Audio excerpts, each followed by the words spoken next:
Hey, this is Flying Jack Crazy, and I've got something really special planned for a lot of you today because I got a lot of messages asking me if I could go through more of the actual building process that goes into putting together one of these models. Now, I'm actually going to go through the newest Yeti model, the version 2.0, but it's 16 inches. So let's get into this bad boy. Let me show you about putting it together. Now, for what we're doing today and for where we're going, we are going to need protection. No, not that kind of protection, Bongo. Yeah, that's the stuff. Just for some perspective, this is the Yeti version 1.0. And yeah, it came out great. I still love it. A lot of people still love this Yeti statue. It was very popular in the store. Of course, we got the 2.0 Yeti statue, and I just love this one to pieces. The 3D artist did a remarkable job on this. It's really just detail-oriented. It's so beautiful. It took him a lot of work to get this done, and this is easy. This one is extremely easy for me to put together and print, so I'm hoping this one is really popular. This one is the same. They're both very easy to put together. There are only two pieces. You got the top piece, which starts at that cloud and moves up, and then you got the base piece. Now, again, this base piece just has so many amazing details. And I still love this one with the gorillas holding up the sides, but this one is just really near and dear to my heart. It fills me with nostalgia. Now, comparing that one with this bad boy, this is the 16-inch Yeti statue, and oh my God, my cup of water here, don't mind me. This is insane. This is I think going to be one of the most popular pieces I've ever had the privilege of printing out. The 3D artist, again, just all the detail really shines. As you can see, there's some gaps in the assembly.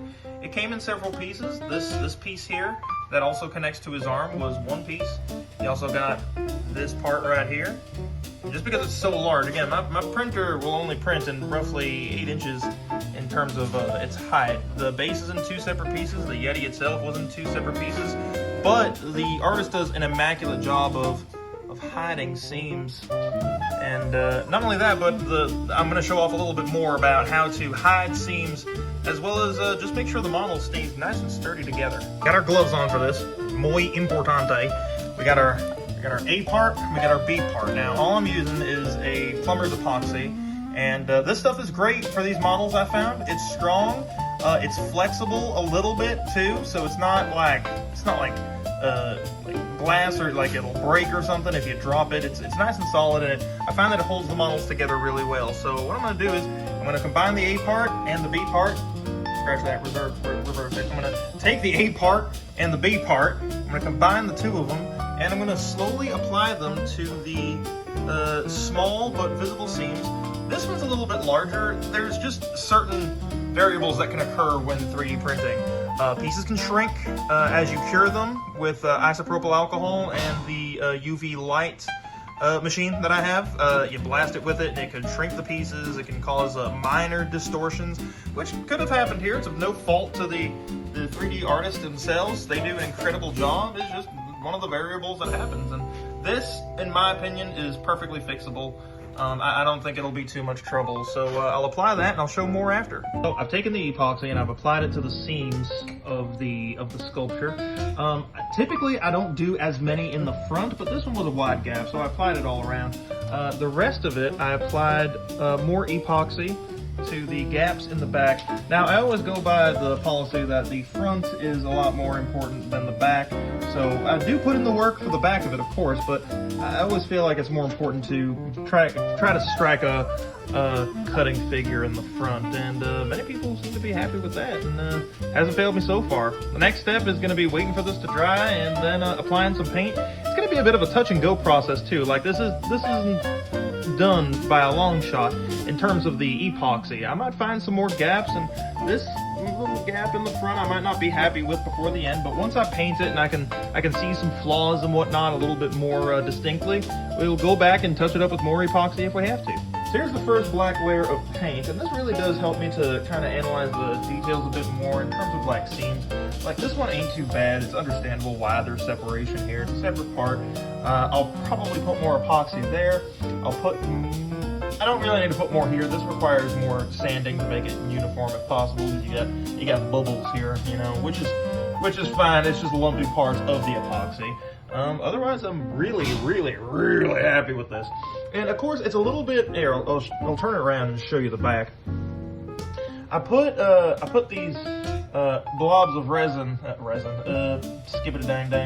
epoxy.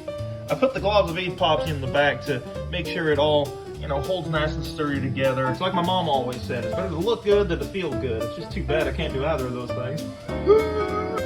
And with the application of some nice shiny gold paint, this guy is done, and oh my gosh. This, honest to God, has probably been my favorite model build so far. I'm so happy. I think it turned out great. He looks amazing, and I think anybody would be happy to have this in their collection. It's so cool. But mostly one paint layer, a little bit of aging, and this just looks really great. The details from the 3D artist on this, again, they deserve all the credit. I only assembled it and painted it and put it together, but this ended up turning out amazing. I think it's gorgeous. What do you guys think? Is this something that you would want in your personal adventure boudoir? Is this something you would want to grace your mantelpiece? If you had it, where would you put it? So this guy, along with dozens of other really cool artifacts, are available on my Etsy page, the Orangutan Shipping Company. You can also follow me on Instagram on Flying Jack Grayson ADV if you want to get some more fun updates on coming projects and projects that I'm currently working on, as well as convention updates. Speaking of conventions, I think this is a great time for me to mention that I will also be vending at Tiki A Go-Go in March. It'll be my first time vending there at an actual Tiki convention, and I am so darn excited. I'm gonna have a lot of cool stuff, such as the Yeti guy here, and I gotta finish up this guy. This is a Shrunken Ned, nearly completed, and I'll see if I can walk you guys through the process of making this guy too. It's very hairy work, I'll tell you that much. Anyways, please let me know in the comments if you liked my video, and you can follow me at Flying Jack Grayson ADV on Instagram. You can find me on Etsy at the Orangutan Shipping Company. Please like and subscribe, and stay tuned for more product updates. Oh, and one more thing I do have to mention. Please make sure you check out the comments for my 3D artist. He goes by Kaser Impression 3D. He is incredible, and if you're looking to have yourself made a personal 3D model that you can build and have a lot of fun with in terms of putting it together and painting it, it's a truly thrilling experience getting to work with him, and I could not be more blessed in this world to have such an awesome and dedicated artist such as him. So please go on and check out the rest of his work. He's done a lot of stuff for me, and he'd be more than happy to do some work for you too.